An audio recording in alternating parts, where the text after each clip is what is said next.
Class 10-এর father's হেল্পের unit 2 আজকে আমরা শুরু করব। ইউনিট 2 এর বঙ্গানুবাদ। Swami hoped that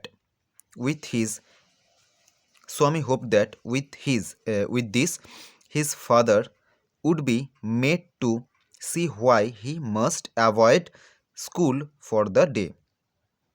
স্বামী আশা করেছিল যে তার বাবা হয়তো বুঝতে পারবে যে সে কেন স্কুলে যেতে চায় না বা স্কুলে যেতে চাইছে না। But father's behaviour took an unexpected turn. কিন্তু তার বাবার আচরণ অপ্রত্যাশিতভাবে পাল্টে গেল। হি propose to send a letter with স্বামী টু দ্য হেডমাস্টার। মানে তিনি স্বামীকে হেডমাস্টারের প্রধান শিক্ষকের উদ্দেশ্যে একটি চিঠি দেওয়ার জন্য বললেন। No amount of protest from Swami would make him change his mind. স্বামীর কোনো প্রচেষ্টা বা স্বামীর কোনো প্রতিবাদী তার বাবার মনকে পাল্টাতে পারত না। প্রোটেস্ট মানে প্রতিবাদ হয়, তোমরা এখানে প্রচেষ্টা বলতে পারো। By the time Swami was ready to leave for school, father had composed a long letter to the headmaster. স্বামী যখন স্কুলে যাওয়ার জন্য প্রস্তুত, তখন তার বাবা তাকে হেডমাস্টারকে প্রধান শিক্ষককে দেওয়ার জন্য একটি লম্বা চিঠি লিখে ফেলেছে। He put it in an envelope and sealed it. সেটিকে সে একটি খামের মধ্যে ভরে সিল করে দিয়েছে।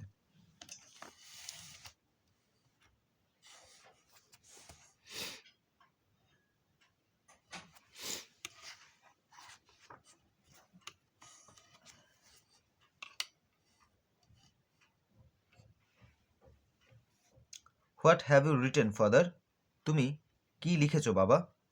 স্বামী আস্কড অ্যাপ্রিহেন্সিভলি। স্বামী ভীত হয়ে জিজ্ঞাসা করল। Nothing for you. তোমার জন্য কিছুই নয় বা তোমার ব্যাপারে কিছু নয়। Give it to your headmaster and go to your class. এটি তোমার প্রধান শিক্ষককে দিয়ে তোমার ক্লাসে যাবে। Have you written anything about our teacher Samuel? তুমি কি আমাদের শিক্ষক স্যামুয়েলের ব্যাপারে কোনো কিছু লিখেছো? Yes, plenty of things. অনেক কিছু লিখেছি বা অনেক কিছু। What has he done father? সে কী করেছে বাবা? Everything is there in the letter. সব কিছুই এই চিঠিতে লেখা আছে। Give it to your headmaster. এটি তোমার প্রধান শিক্ষককে দেবে। Swami went to school feeling that he was the worst boy on earth.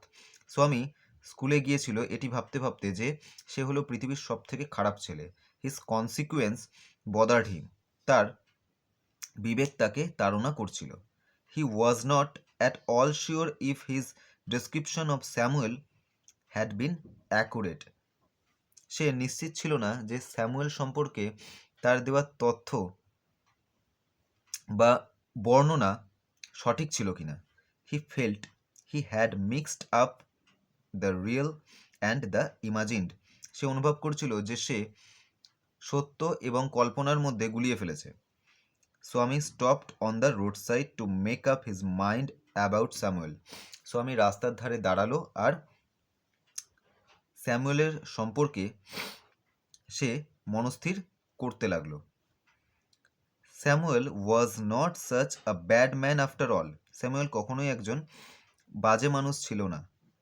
Personally he was much more friendly than the other teachers. ব্যক্তিগতভাবে সে অন্যান্য শিক্ষকদের থেকে যথেষ্ট বন্ধুত্বপূর্ণ ছিল বা অনেক বন্ধুত্বপূর্ণ ছিল। স্বামী also felt Samuel had a special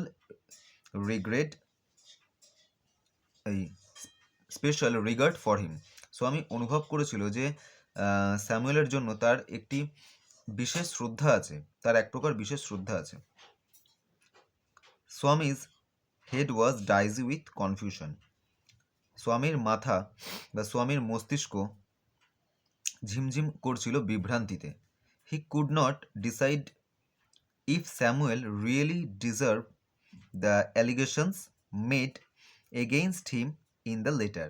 সে বুঝতে পারছিল না যে চিঠিতে তার বিরুদ্ধে যে অভিযোগ আনা হয়েছে সে তার প্রকৃতই যোগ্য কিনা।